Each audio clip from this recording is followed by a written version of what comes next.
Je vais pouvoir vous expliquer une petite partie de l'histoire de Julie et Stéphane. Bon, c'est mon premier spectacle d'homme cette année. J'ai fait mon premier l'an dernier, bon, c'est le seul d'ailleurs. Pardon pour ceux qui parlent plus français, c'est un one-man show.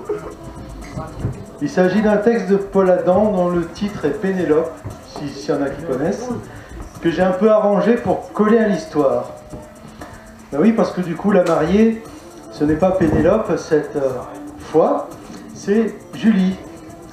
On sait maintenant que le jour de leur rencontre, Stéphane, quel homme, n'avait pas sur lui de lapis-lazuli, même s'il était déjà fan. Alors je vous raconte. C'est merveilleux ce qu'ils ont vécu quand elle a entrouvert son cœur avec un petit sourire moqueur.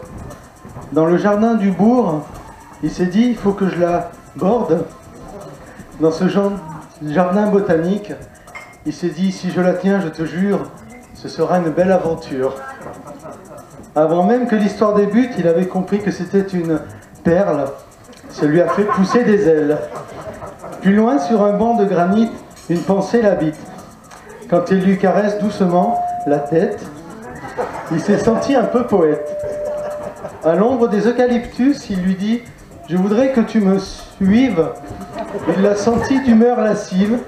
Alors comme ça, par principe, près d'un parterre de tulipes, elle lui a fait une petite promesse, tout en douceur et en tendresse. Un peu plus loin, au crépuscule, il lui dit « Tu veux que je t'emmène au bistrot boire un café crème ?»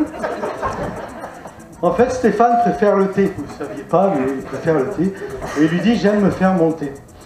Julie lui répond « Moi aussi, mais je ne l'écris pas pareil. » Il était déjà prêt à déposer son baluchon quand il a vu ses gros yeux doux. Ça l'a rendu complètement fou.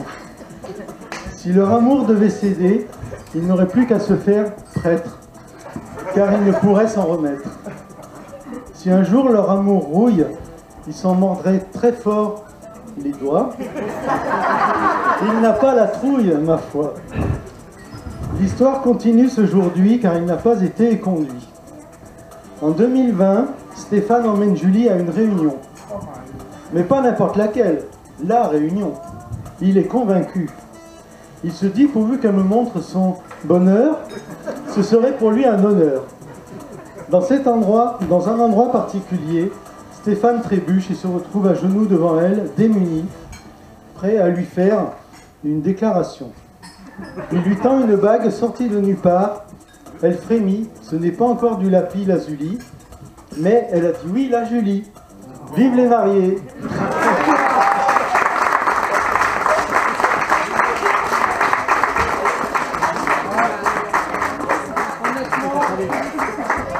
Vous ne connaissiez pas?